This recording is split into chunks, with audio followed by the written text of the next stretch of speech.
Şimdi herkesin işe gittiği gibi ben de işe gidiyordum. Minibüsteydim. Diyarbakır'ı bilenler için söylüyorum. Tam polis okulu kavşağı dediğimiz mıntıkada kırmızı ışıkta beklerken aniden bir patlama oldu. Tabii bu patlama çok büyük bir patlamaydı. Ondan sonra da silah sesleri gelmeye başladı. Onun için zaten arabadakiler kimisinin yüzleri parçalanmış, kimisi ne bileyim yani her tarafında hasar görmüş böyle kanlar içinde. Zaten şoför ben onu en son gördüğümde yüzü kanlar içindeydi. Hemen ben onun arkasındaki koltukta oturduğum için bir de ayaktaki yolcu zaten üzerime düştü. Bir de o anki silah seslerinden ötürü biz kafamızı kaldıramıyorduk yani. Yolcular kendilerini arabadan atmaya çalışıyordular. Arabadan indikten sonra yaralılara koşmaya çalıştık. Zaten bir bayan kolu kopmuştu. O halen yaşıyordu, nabzı atıyordu. Ona yardımcı olmak istedik ama zaten şuuru yerinde değildi. Bir şey de yapamıyorduk. Çünkü ambulanslar halen gelmemişti, itfaiye gelmemişti.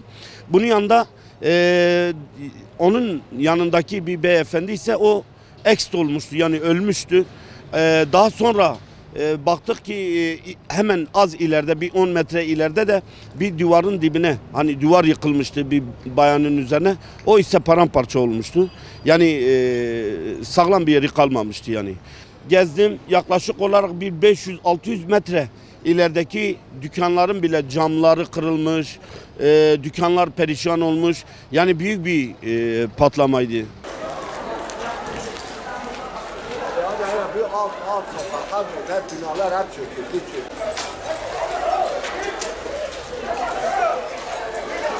Sabah uykudaydı zaten Diyarbakır insanları komple zaten bu masasıyla uyandılar.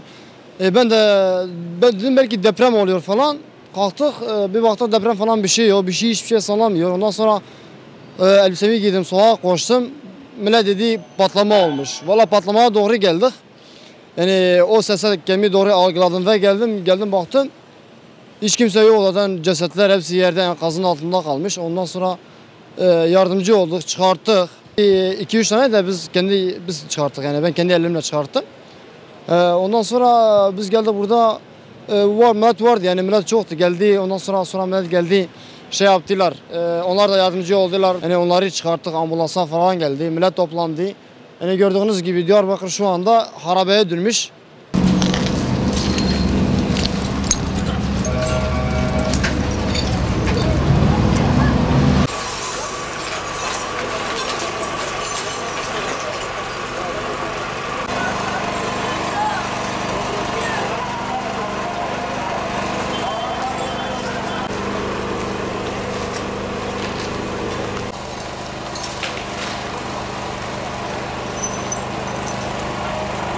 Ya zaten bu patlamayı duyar duymaz evden fırladım.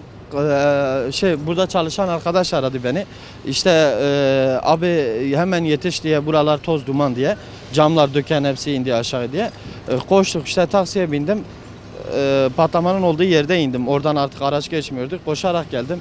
Yani gördüğüm manzara dehşetti. Polisler etrafa havaya ateş ediyorlardı. Kalabalık vardı.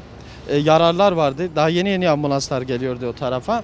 Bir yaralıya yardım etmek istedim. Baktım o da elimde kaldı, yani yerde oturdu. Kalktım, mecbur dükkana doğru koştum. İşte geldiğimde de dükkan durumu bu yani. Terörün her türlüsünü lanetliyoruz. Yani Allah'ın laneti onların üzerinde olsun. Bu sivil halka yaptıkları revadır. Yani bu bizim gördüğümüz zarar, bu gördüğümüz, yani bu halk nerede yaşıyor? Bu halk kim? Kim bunları seçti ve niçin bunu yapıyorlar? Her türlüsünü şiddetle lanetliyorum. Allah'ın laneti onların üzerinde olsun inşallah.